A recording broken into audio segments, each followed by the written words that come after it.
में कई हिस्सों में लू के कहर के बीच दिल्ली एनसीआर समेत हरियाणा राजस्थान में मौसम के मिजाज में अचानक बदलाव हुआ।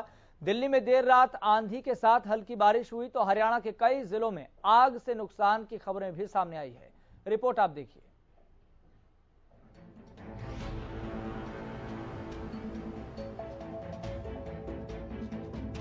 आंधी और तूफान, खेतों को नुकसान, किसान परेशान, चारों तरफ तबाही का मंजर। स्थिति हो गई डेंजर। आपने वो बात तो सुनी होगी, क्रोध और आंधी दोनों का तूफान एक जैसा होता है, क्योंकि शांत होने के बाद ही पता चलता है नुकसान कितना हुआ है।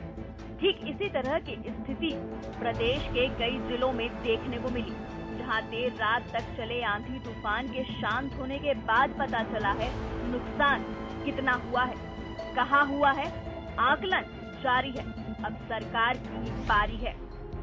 दरअसल देश के कई हिस्सों में लू के कहर के बीच दिल्ली एनसीआर समेत हरियाणा राजस्थान में मौसम के मिजाज में अचानक बदलाव हुआ है। दिल्ली में देर रात आंधी के साथ हल्की बारिश भी हुई है, तो वहीं हरियाणा के कई जिलों से खेतों को हुए नुकसान की खबरें भी आई हैं। इस कड़ी में पानीपत के नगला पार गांव के आसपास के गन्ने के खेतों में आंधी और तूफान की वजह से खेतों में आग लग गई।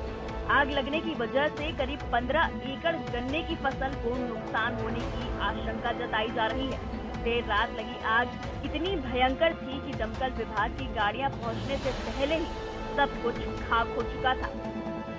तो वहीं आंधी तूफान का कहर गुरुग्राम में भी देखने को मिला, जहां मानेसर के सेक्टर 6 में भीषण आग लगने का मामला सामने आया।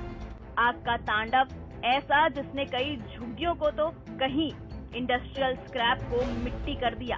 स्थिति ऐसी बन गई थी, दर्दनाक हादसे में एक महिला की झुलसने से मौत हो गई है। तो वहीं ककरौला गांव के पास की झुग्गियों में लगी भीषण आग से ऐसी तबाही हुई कि चारों तरफ चीख पुकार मच गई, क्योंकि झुग्गियों में रखे सिलेंडरों में रुक रुक कर ब्लास्ट हो रहे थे। तो वहीं भीषण आग का सबसे ज्यादा असर मानेसर के सेक्टर 6 स्थित स्क्रैप में देखा जा रहा है, जहां इंडस्ट्रियल स्क्रैप जमा था, जिसमें प्लास्टिक, रबड़ और अन्य स्क्रैप का सामान स्टोर किया हुआ था।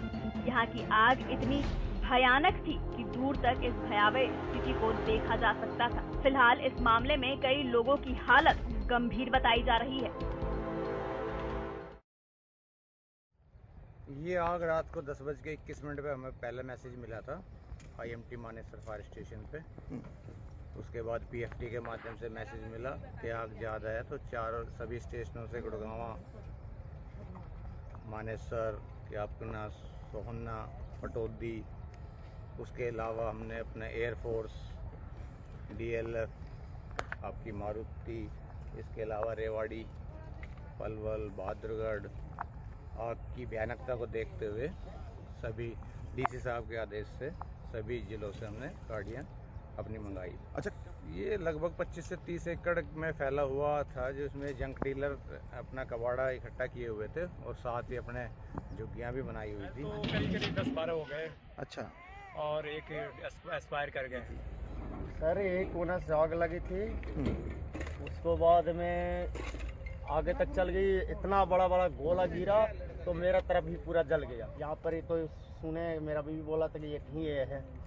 अच्छा, हाँ, वो घर में लड़ाई झगड़ा हुआ, इसलिए अकेले कमाने आए। 4 लड़का इनको है, मगर अभी यहाँ नहीं है फिलहाल।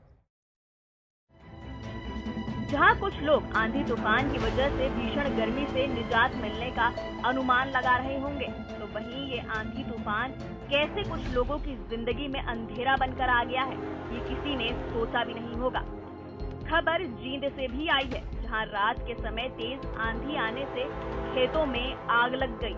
इसी कड़ी में नरवाना के गांव कालवन, धमतान साहिब, दाता सिंह वाला, नेपेवाला, बदोवाला, दनौद में तेज आंधी आने से खेतों में फसल के अवशेषों में आग लग गई।